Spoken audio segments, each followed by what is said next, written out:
Welcome to Trudge the Road. It's sponsored by Caron Treatment Centers. Caron, a nonprofit leading provider of drug and alcohol addiction treatment with treatment facilities in Pennsylvania, Florida, Texas, and offices in Bermuda, Boston, New York, Philadelphia, and Washington, D.C. They can be reached by calling 1-800-854-6023, or you can go to their website, caron.org. That's CARON.org.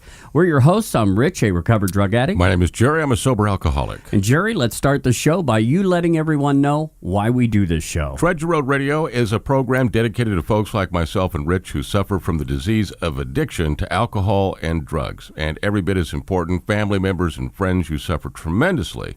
And we know you've got a lot of questions, and our goal here is to answer as many of those questions as we possibly can.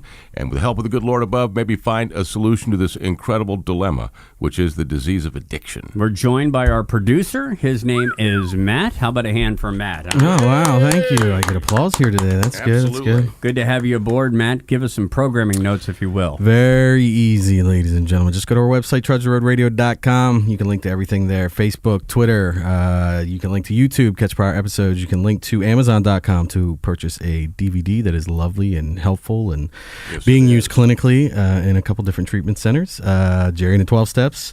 And you can also click on the link for Live 365, which is a new feature that we have that we are just about set up for. Just a couple more little minor details that we got to work out, but you can go there and so you can listen to prior episodes on there 365, 24/7. So a lot of awesome stuff happening in the world of recovery, in particular with Trudge the Road Radio. Now, I'm very excited because we have a guest coming up here in just a little bit, a guy that's been with us before, and his name is Joe. And you've known Joe for quite a while. 10 months. Joe approached me at a recovery meeting, an AA meeting, and he had just come off the street. He was in incredibly awful condition and screaming for help. And that's what we do, and so we put our hand out, the hand of Alcoholics Anonymous in the recovering community, and started him on this journey. And we've been able to follow it since day one. And we're going to talk to him today.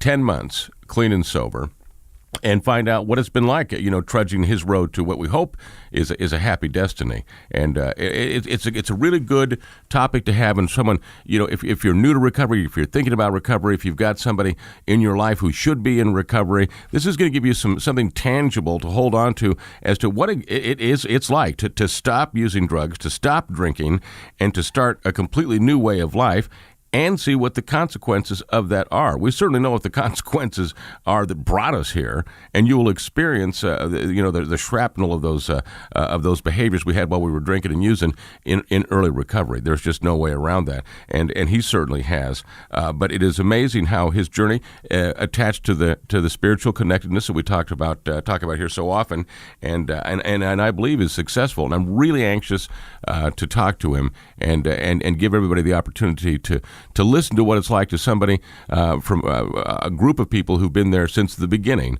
and what it's like 10 months later, and then, with that to properly project, hopefully, a wonderful future. Well, I saw him outside in the green room, if you will, and he looks fantastic. I mean, he has got that look of somebody that is just... He's got it together. He's on the right path, and he looks healthy. He looks radiant. He has a good vibe around him. I am going to bring up when I first met Joe, which was probably about 9 months ago. And it was at Detox, a place I spoke at this morning.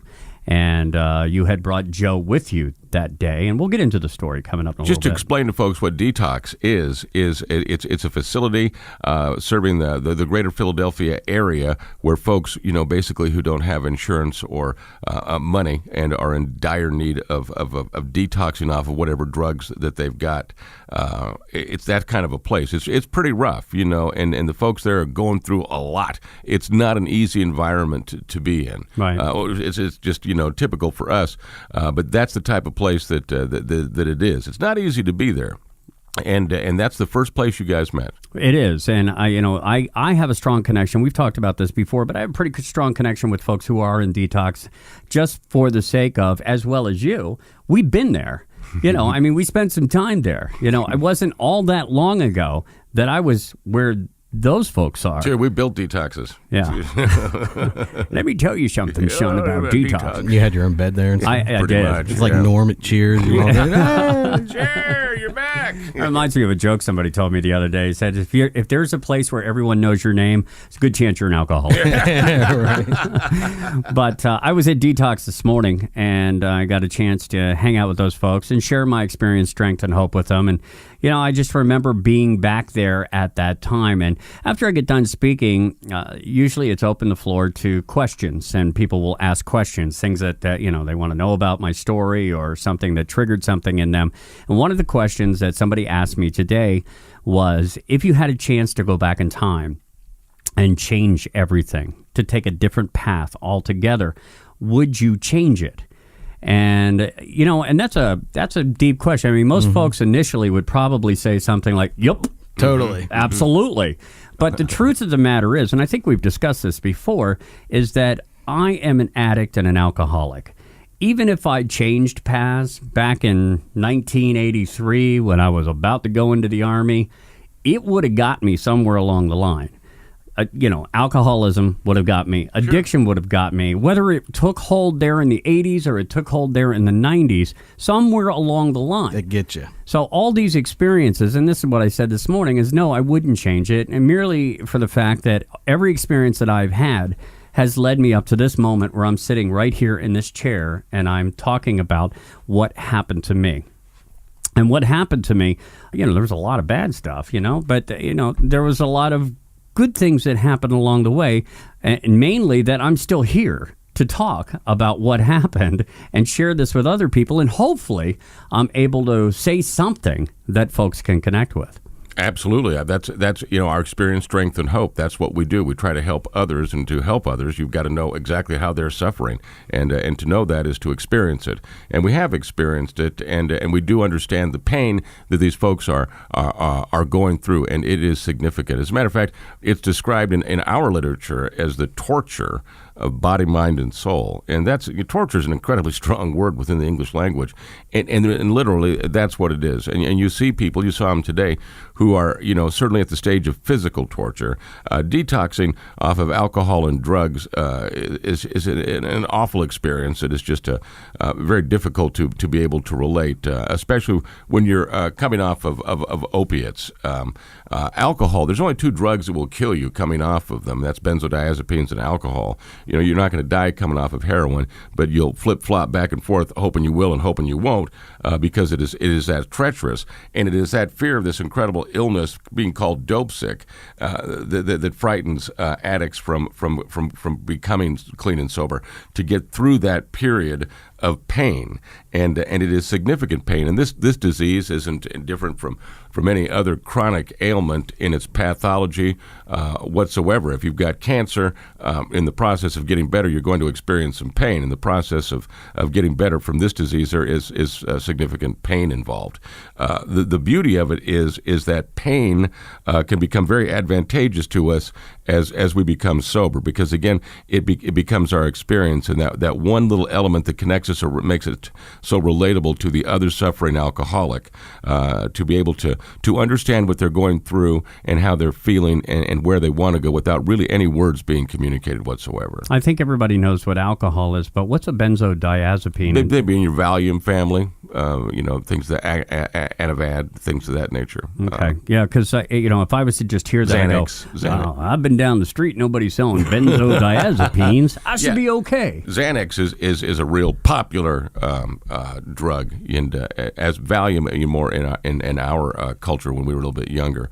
But that's some dangerous stuff. You need to be medically detoxed off of that type of a drug or of alcohol. You go into the delirium tremens and possibly a seizure after that, and it can be awful. I worked at the Healing Place in Louisville, Kentucky. We had a street level detox center, no med detox center, where and it's to this day it's still there, and you're more than welcome to come by and detox, but it's old school. And it's just remarkable how they do it, is they put another person who's just been through it right by your side, who certainly can relate, to what you're going through, right, and walk through this whole thing together. It's real similar. I heard this an AA speaker make this, who was a surgeon, who said that we're very much like burn patients, and when we get here after a burn patient, when they get to the hospital, they're not in a lot of pain because the nerve endings have all been damaged, And when we get here, we're not in a lot of pain because of the fact that we've anesthetized, our feelings as well as any type of physical ailment we may have been experiencing using either alcohol or drugs. And, when the person who's been burned in a bad fire, as they begin to get better, the first sign is pain. That means that those nerve endings are growing back, and they can't give them drugs because then they don't know where they're getting better and where it needs more attention. So they do the exact same thing. They sit there and say, we're going to walk through this together. We're going to hold your hand. There is another side to this. We understand. And that's exactly what we do. What they do specifically at the Healing Place is that, we know exactly what you're going through. We're not going to leave you. You're going to be safe. We're going to be here. There is another side to this, and you're going to feel a lot better. And that's how they get them through. The difference between somebody who's been burned badly in a fire and people like you and I, people who've been burned bad in a fire don't go out playing with matches again 6 months later, as sometimes we do. Right. And that's kind of the difference. But it is painful, and attaching and remaining close to the belly of the beast, as we call it, I think is incredibly important, not just for our recoveries, but for you and me, for our sobriety as it is. We have this disease, both of us, really, really bad, and absolutely need that front right in face contact with the monster at all times, and I think that plays just a significant, tremendous role in why I'm certainly here, and I believe why you're here also, and I think that we were able to pass it along, and that's the miracle of this whole thing, and that's what you'll hear about when we talk with Joe. Well, that's something else somebody said to me today too. They said that after hearing your story, it's obvious that God put His hands on you to save you.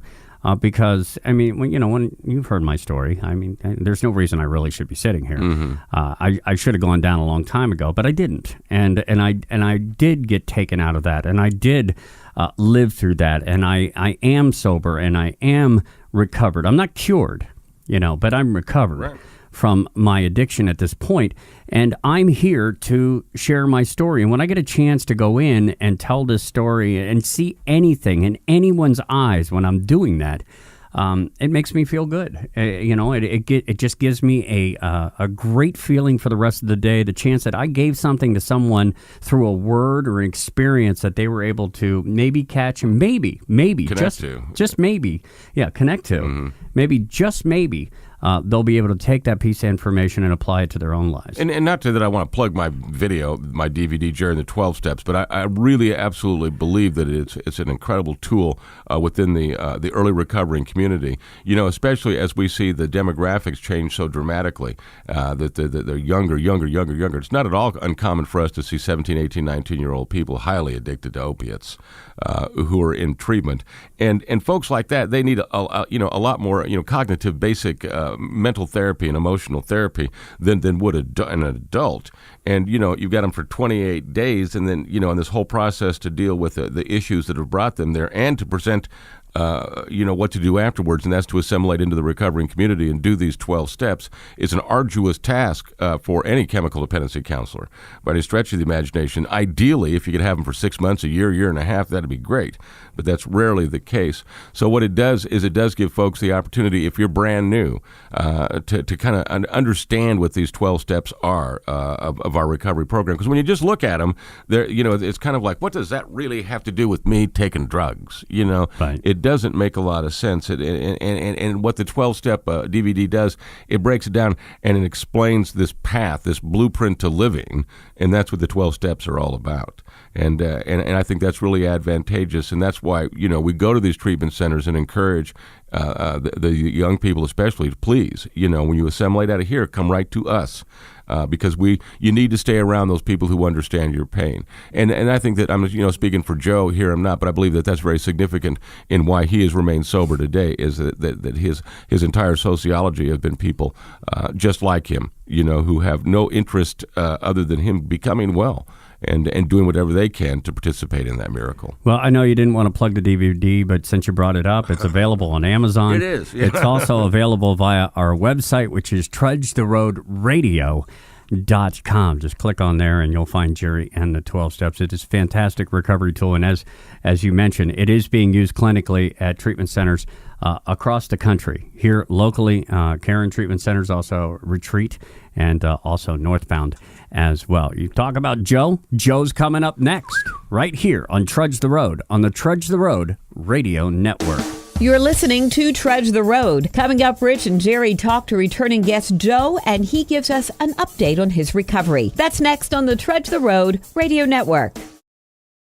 Hi, this is Rich, your co-host for the Trudge the Road radio program, and there's a question I get all the time, and that is, how do we catch prior episodes of Trudge the Road if we miss the radio show? And it's very simple. You just go to youtube.com and in the search engine, type in, without any spaces, Trudge the Road Radio, and all our shows will come up. We also invite you to like our Facebook page, which can be found by typing Trudge the Road Radio with spaces into the search engine. And thank you from Jerry and myself for listening to Trudge the Road. There is a new phase of recovery, and you see it in the pages of Renew Magazine and at RenewEveryday.com. Renew and RenewEveryday.com are changing the face of recovery for good. Each issue is filled with positive role models, life-affirming stories, encouragement, and ideas to help any life in recovery. Whether you're already enjoying an addiction-free life, have a loved one facing his challenges, or are considering recovery, Renew and RenewEveryday.com can support and inspire you. Join us. Check out RenewEveryday.com to learn more. At Northbound Treatment Services in Newport Beach, California, we believe that treatment is the beginning of a new way of life. Our brand signifies our own commitment to help our clients find new direction and strength on their road to recovery. Our mission is simple: to assist our clients in successfully celebrating 1 year of continuous sobriety. This mission is achieved through unique treatment models, individualized treatment plans, graduated phase systems, and exceptional staff, 12-step philosophies, and a strong alumni program. The Northbound Experience focuses on effectively delivering innovative treatment. We are located in the beautiful and vibrant recovering community of Orange County, California. The Northbound Experience takes our clients beyond treatment. We are Northbound.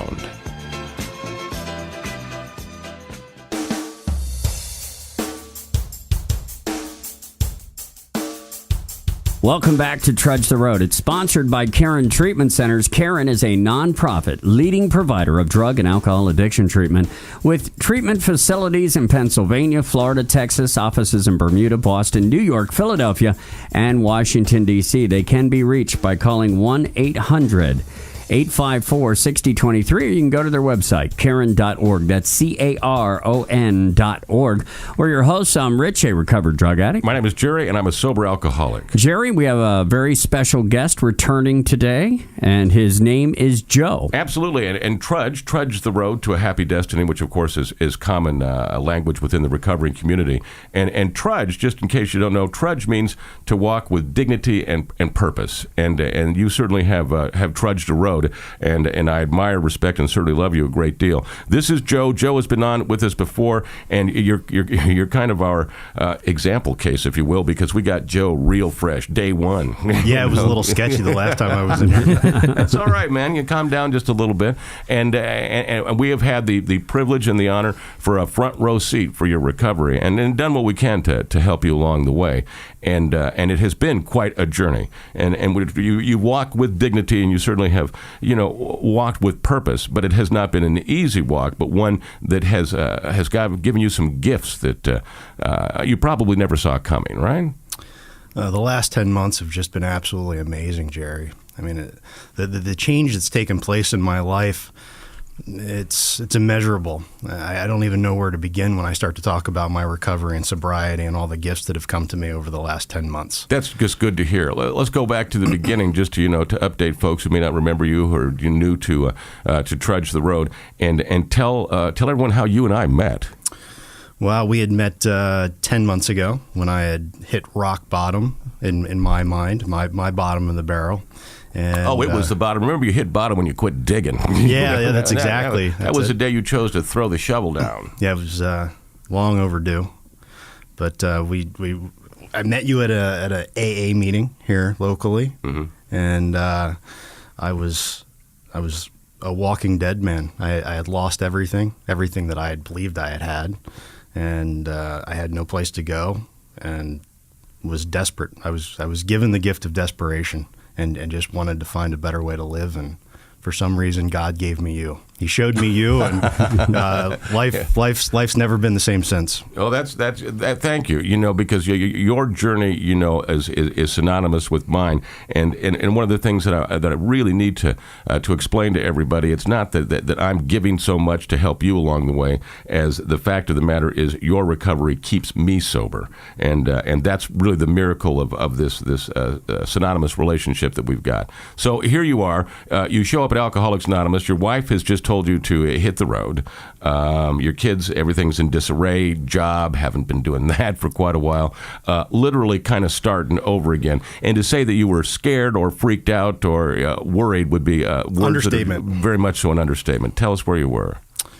Well, like you said, I mean, I had my wife had left. My career was in a shambles. I mean, I had drank and drugged that up thoroughly to the point where it was just completely non-existent.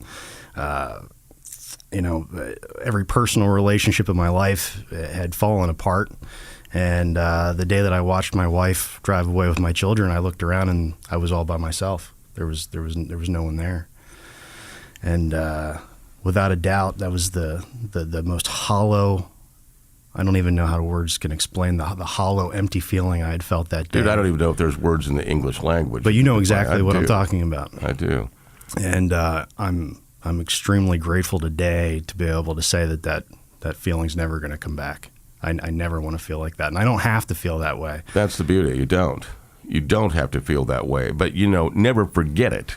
Always, try and keep that fresh. Know what that moment, that you talk the gift of desperation, and it is when we get to that point where we're so desperate that you will walk up to me, a complete stranger, basically, and ask for help. There was something about you. There was a connectedness. Is that how you say that? Connected. Connectedness. Connected? Exactly. I just felt drawn to you for some reason.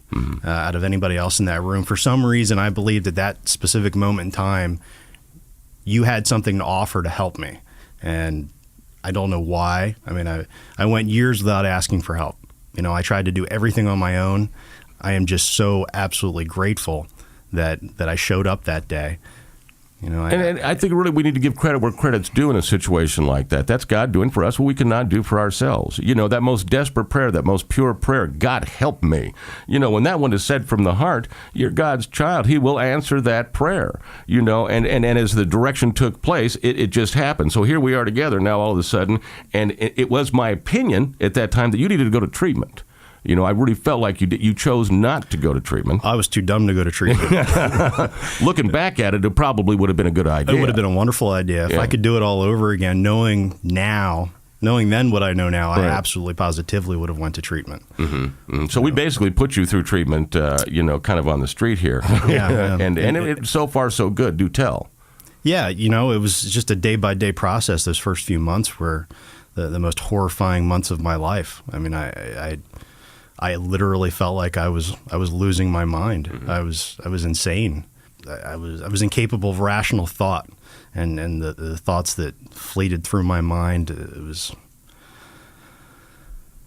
wow. Just talking about it, it's just difficult. It's crazy. What kind of thoughts were they? Were they violent thoughts, or were they sad thoughts? Were they hopeless thoughts? Minute by minute, it changed. I mean, I wasn't capable of focusing my thoughts on any one specific topic for more than a few seconds. To using, to drinking, to running away to Tahiti to surf and get drunk and do God knows what underneath the palm tree. I was just all over the place. I had absolutely no direction. I didn't know which way to turn. I was completely lost. Desperation to fantasy. Absolutely. But you met Jerry at an AA meeting. What got you to that meeting? That's the absolute most amazing part of all of this. It was a miracle, if nothing else. I've had this conversation with a few people over the past 10 months, and the first question is in the state you were in, knowing who you were for years and years, with the amount of drugs and alcohol you've consumed, when you hit that moment, why didn't you go to the bar? Why didn't you go use? What made you just arbitrarily wake up and decide that you were going to find an AA meeting? Right. And I have no idea. I can't answer that. I'm not sure what brought me to AA. Did you know where there was a meeting? Did you go online? I Googled it. I Googled Alcoholics Anonymous. Out of complete and total desperation, not knowing where to turn, what else. Maybe I do have a problem. I don't know if I have a problem. It took me 2 months to really fully appreciate and realize the fact that I had a problem, but I had nowhere else to turn. Somebody has to have an answer, maybe, and that's when I went to So AA. you Google AA, you find a meeting, you go to that meeting, and he just happens to be at this meeting. This chucklehead was running the meeting. Chucklehead, That's I right. like it. Isn't it about your nap time? Yeah, so he was chairing the meeting that day. I was chairing. That's right. Yeah. Yeah, and I sat there and in denial. I listened to everybody talk. I passed. I didn't speak that morning, and I cried pretty much the whole entire time. And I walked up to Jerry after the meeting, and the look on my face. Looking back, knowing how I felt, I can only imagine how I looked. And he put his arms around me. He told me everything was going to be okay. He got me a big book, and we spent the next 3 hours on the phone together, and I've talked to him practically almost every single day since. Wow. Past 10 months. What a great story. It's phenomenal. And what you bring up when you talked about that early recovery, those first couple of months, and those feelings and how everything can change in a minute is very much explainable in the fact that we get here. When we arrive here, we are somewhat emotionless in the aspect that, all of our feelings are based on what kind of substance we're using to control them or to manipulate them. So we show up here and we know three things. I know elation, I know anxiety, and I know despair. And seeing if this makes it make sense to you. Elation, we got the dope. Got it. Dope's running out. Anxiety, dope's gone. Despair. So the only thing that cures despair is that elation. So you're caught in that cycle. You see that cycle? Well, what's missing? All the other emotions. Now that we take the substance away from you that is manipulating your emotions, floodgate opens, and bang, here they come. Yeah, after 20 plus years of numbing myself with drugs and alcohol, coming off of all that, the floodgates of emotion that I had, quite frankly, most of them I had never even felt before. I had to deal with emotions and feelings that I'd never experienced before in ways that I've never had to experience them, and it was overwhelming and frightening, and I wasn't quite sure how to deal with them. And as we know, when you first get sober, you're going to go through a period of what do they call it, the pink cloud. Mm-hmm. That was awesome. I wish that would come back. That's what I was going to say. After that goes away, then you're really dealing with stuff. And if I don't want to change it, but I have a real theory about the pink. I don't believe there is such a thing as a pink cloud. And you hear that all over the recovering community, and you witness it, you see people. But I really do believe that there is that period of time in our recuperation that we just need to be held in the hand of God, just absolutely held there to allow ourselves to get better. And it's not that the pink cloud ends. That's when God puts us on our own 2 feet and says, you have work to do. And I'm not going anywhere, but you need to walk on your own now to get better, to help others. And that's my own theory about it, but I believe that. And if you do continue to take those steps, and that's what you've done, is continue to take those steps. And we got you into the steps of Alcoholics Anonymous immediately. Correct. And you seem to be able to understand that first step, that surrender, that you are absolutely powerless over alcohol and drugs. You would pretty much had taken the first step probably before even reading it. Absolutely. Yeah. I mean, by the time that I had gotten to you, although I had some self-doubt whether if I actually had a problem or not, I understood at some level subconsciously that I clearly had a problem. Right. Okay. I was the only person in the world that didn't know I didn't have a problem. And I have a lot of experience dealing with people who think they might have a problem, or this could be an issue. But I also know real well when somebody sits in front of me and says, "I'm done. I'm done. I know what the problem is. Help me." And that's what made it easy for me in the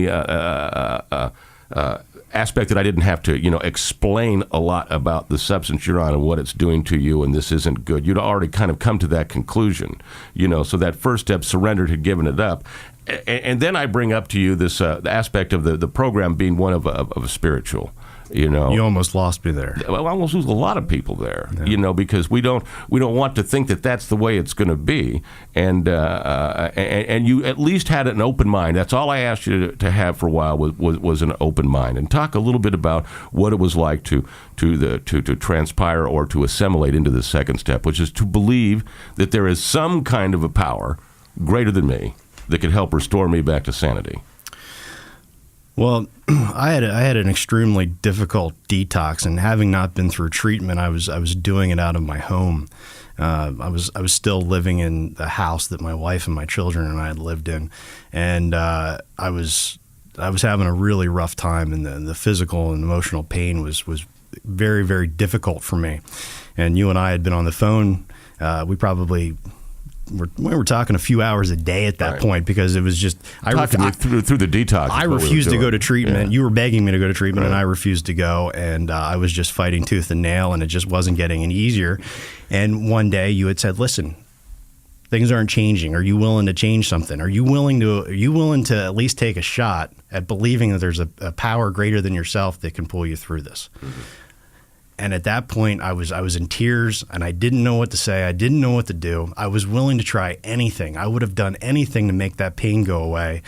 And I shouted out loud, "Please, God, help me. Please, I'll do anything. Just make this pain go away." And life has gotten tremendously better since that day. Words can't even begin to describe the miraculous things that have taken place in my life, and the gifts that I've received, and the people that I've met since that moment. And, the beauty of your explanation of what you're going through right now, what is most amazing is it has not been one that's been easy. You've had to reestablish a career. You've had to experience a very difficult divorce. You've had to experience some difficult financial situations, stuff that we as overwhelming things, which brings us to that third step that I talked about to you. And that's to take all of those things and hand them to that loving God that we met in the second step. And just, to take an example from your personal experience, what you've been going through right now is what about your home? What about your job? What about your relationship with your kids? Tell us a little bit about what that's like. Well, to say that I had to start over from scratch would be an understatement as well. I mean, the house was gone. I didn't have any money. The kids were gone. Everything in my life, every single aspect of my life has changed in the past 10 months. I wasn't making any money. I couldn't pay my bills. They repoed the car. I knew they were going to repo the car. I didn't know when they were going to do it. So I was just like, I expected I was going to be out on a date. Walk out of a restaurant, the car's going to be going, "Well, they stole my car." It was just a tremendous amount of stress and pressure, and everything was just evolving and changing so quickly. And reality was actually starting to become reality again, and I was trying to piece it all together, and it was just so overwhelming that I had no choice but to hand it over to God. Mm-hmm. Because I couldn't do it on my own. I finally understood and appreciated that there were things in my life that just simply were not under my control. Things that were just too big, too hard to handle, too overwhelming. This is the disease of fear, and those things will scare you right back into the bar.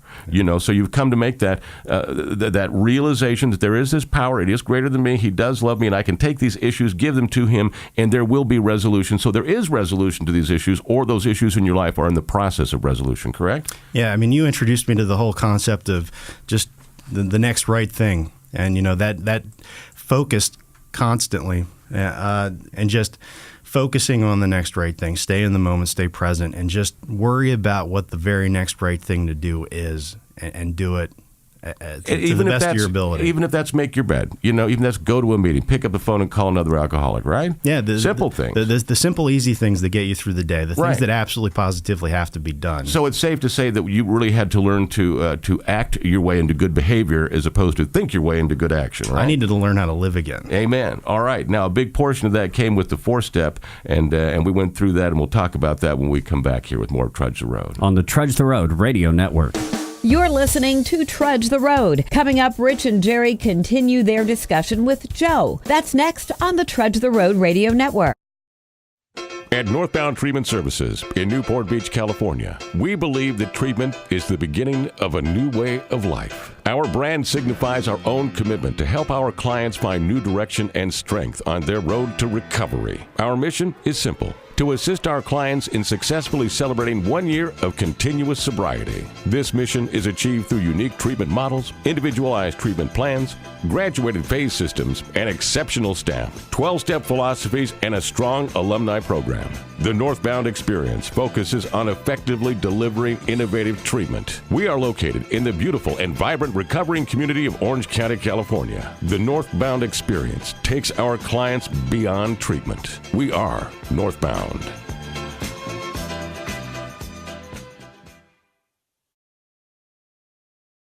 Hi, this is Rich, your co-host for the Trudge the Road radio program, and there's a question I get all the time, and that is, how do we catch prior episodes of Trudge the Road if we miss the radio show? And it's very simple. You just go to youtube.com and in the search engine, type in, without any spaces, Trudge the Road Radio, and all our shows will come up. We also invite you to like our Facebook page, which can be found by typing Trudge the Road Radio with spaces into the search engine. And thank you from Jerry and myself for listening to Trudge the Road.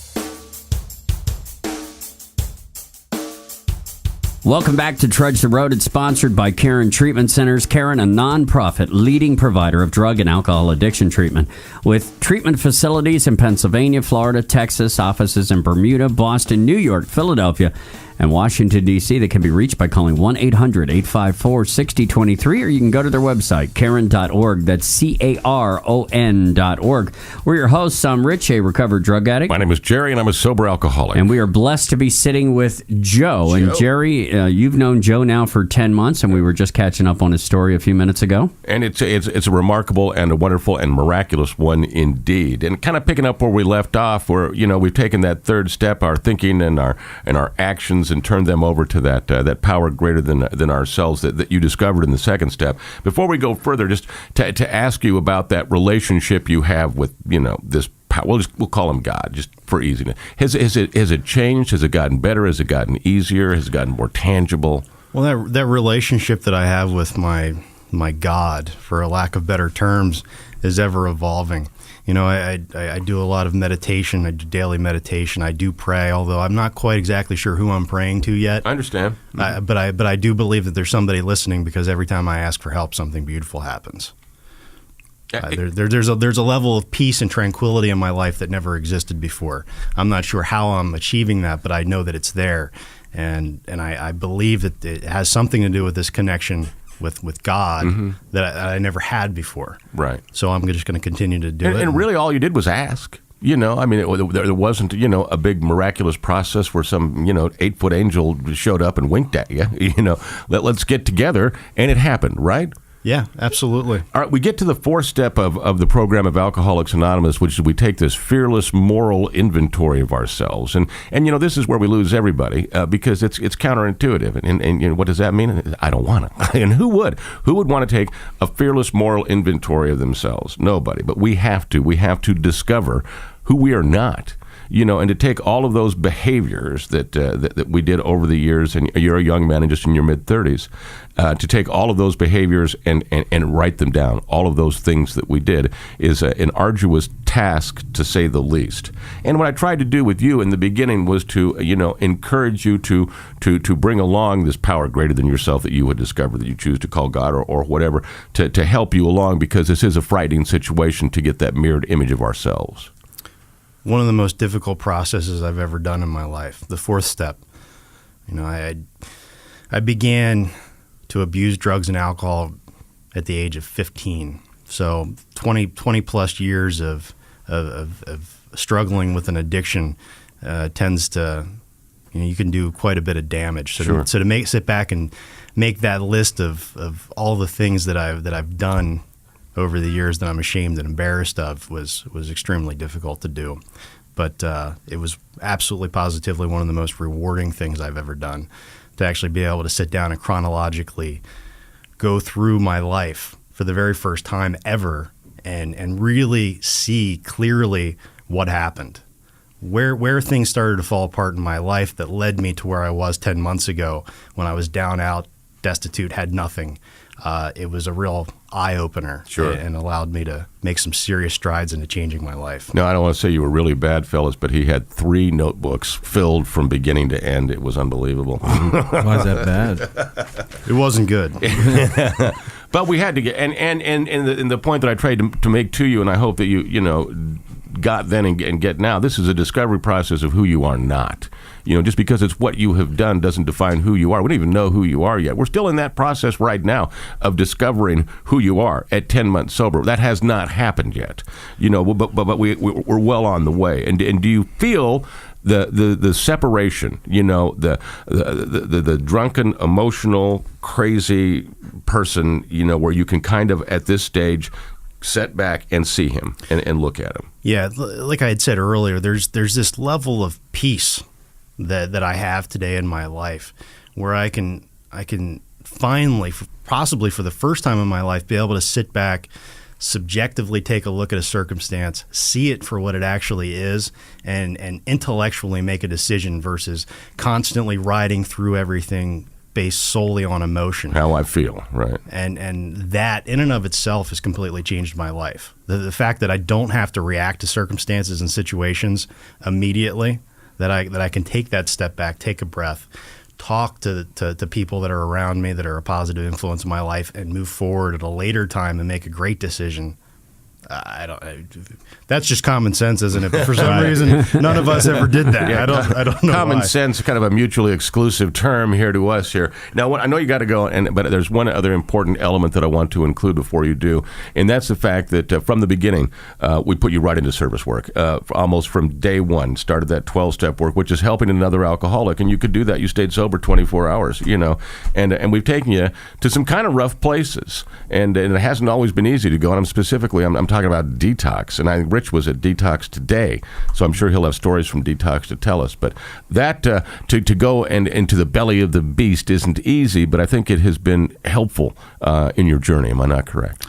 Yeah, I think if I had to make a list of the things that have made the largest impact on my recovery, the fourth and the fifth step obviously were just massive, but getting out in front of folks and listening to folks talk at detoxes and different treatment centers, and finally getting to a place now where I'm capable of standing up and speaking at detox.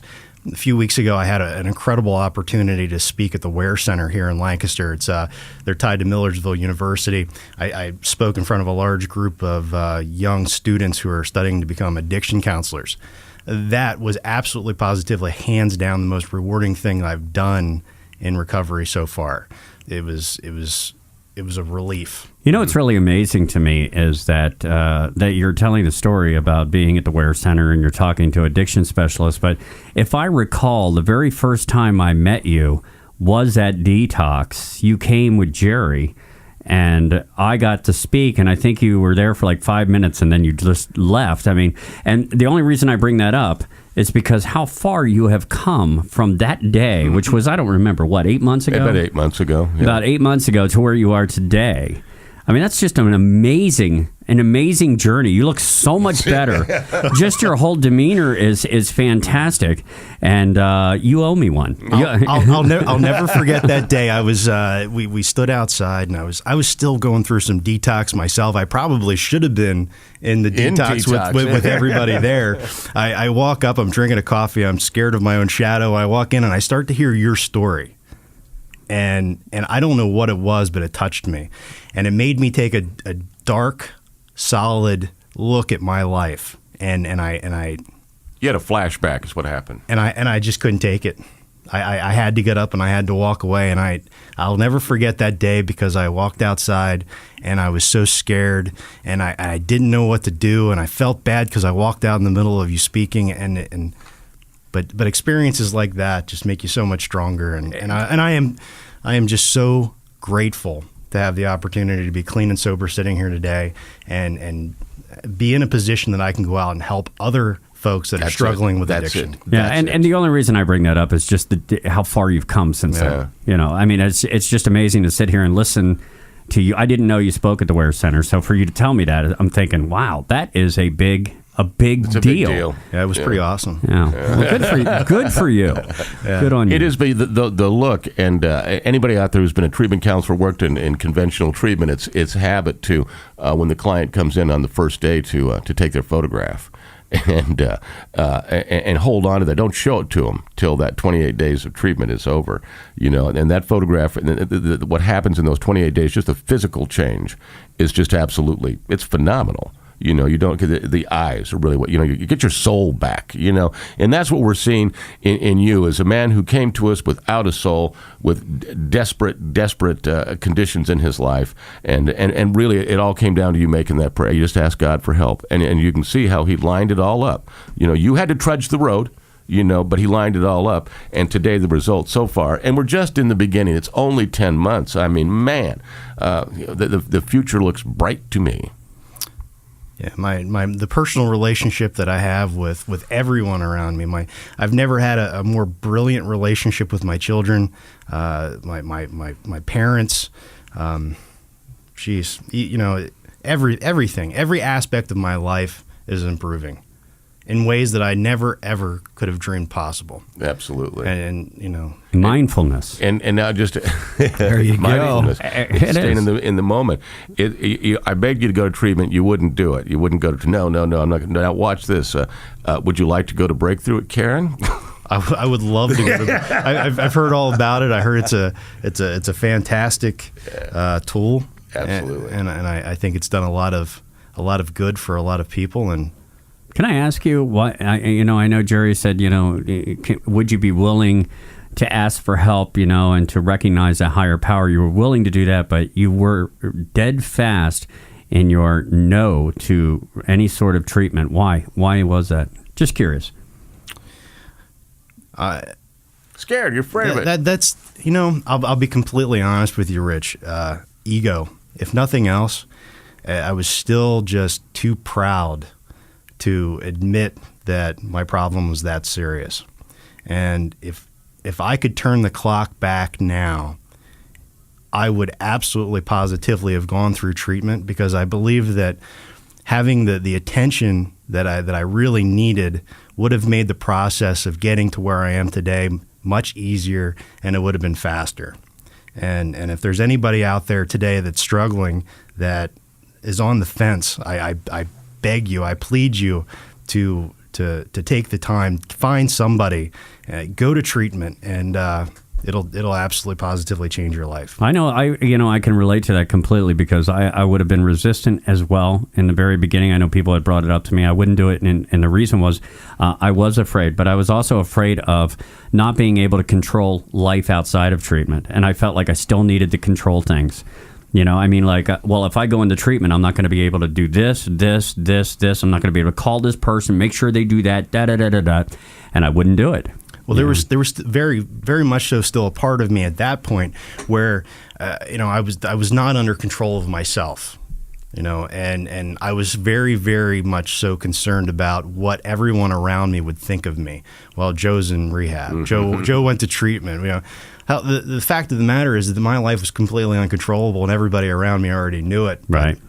They would have been saying, good for Joe. Yeah. So, unfortunately, it was a poor decision on my part. I wish I would have went, but it's all turned out well. You're exactly where you should be right now, which obviously is a very good place. Very grateful.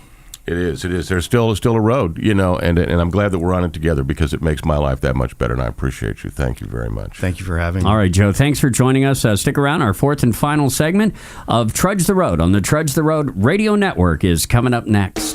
You're listening to Trudge the Road. Coming up, Rich and Jerry wrap up this week's show with a recap of their discussion with Joe. That's next on the Trudge the Road Radio Network.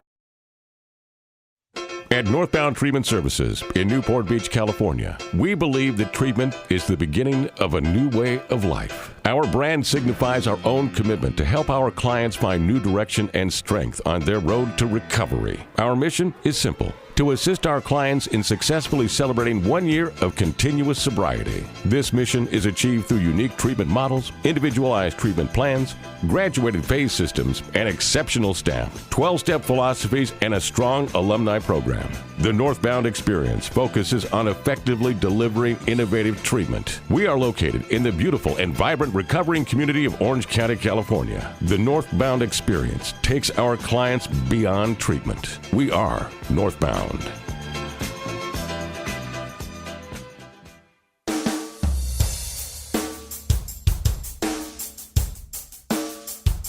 Welcome back to Trudge the Road. It's sponsored by Caron Treatment Centers. Caron, a nonprofit leading provider of drug and alcohol addiction treatment with treatment facilities in Pennsylvania, Florida, Texas, offices in Bermuda, Boston, New York, Philadelphia, and the nation's capital. They can be reached by calling 1-800-854-6023, or you can go to their website, caron.org. That's CARON.org. We're your hosts. I'm Rich, a recovered drug addict. My name is Jerry, and I'm a sober alcoholic. And I got to say something here. Joe looks unbelievable. Yeah, he really does Joe look good. sounds unbelievable. Dapper. And what a great story about how he just suddenly went to the end, rather than go out and drink, which normally he would have done. This is his MO. He would have gone out and drank. But no, he decided to look up an AA meeting, found one online, just Googled it, went there, and ended up meeting you. Yeah, it's an amazing and miraculous event that I'm incredibly grateful for. You know, the fact of the matter is if he would not have done that day, Googled and found out where that meeting was and ran into us, I don't think that he'd be with us today. As a matter of fact, I know he wouldn't have survived because of the amount of alcohol and drugs that he was using and in a state of complete emotional, physical, and spiritual crisis. When one, goes over the edge, they go over the edge, and he would have. So, it to me, it's tangible to see that there is some element, some power greater than ourselves that absolutely intervened out of absolute love for Joe, that he wouldn't die. And that not only would he not die, but he would regain his health, thrive, and become such an asset, not just to the recovering community, but to our culture in general. Here's a man who was on the brink of death but months ago, and now is a man who has the solution to the greatest health epidemic in the United States, alcohol and addiction. He knows what to do. Right. And that in itself is absolutely phenomenal. But to be able to look at him and to watch him, to me, is the great gift. That's the great gift for me today, is to be able to see God, and I absolutely do, in the amount of change, in the amount of just miraculous benefits that he has received that are really unexplainable, except for the fact that there must be some entity who cares a great deal about us. And if we'll just do this, put the next right foot forward, do the next right thing, as simple as it may possibly be, and trust this loving power to be able to assist you, things are going to get better. We just heard it. We just that's right there.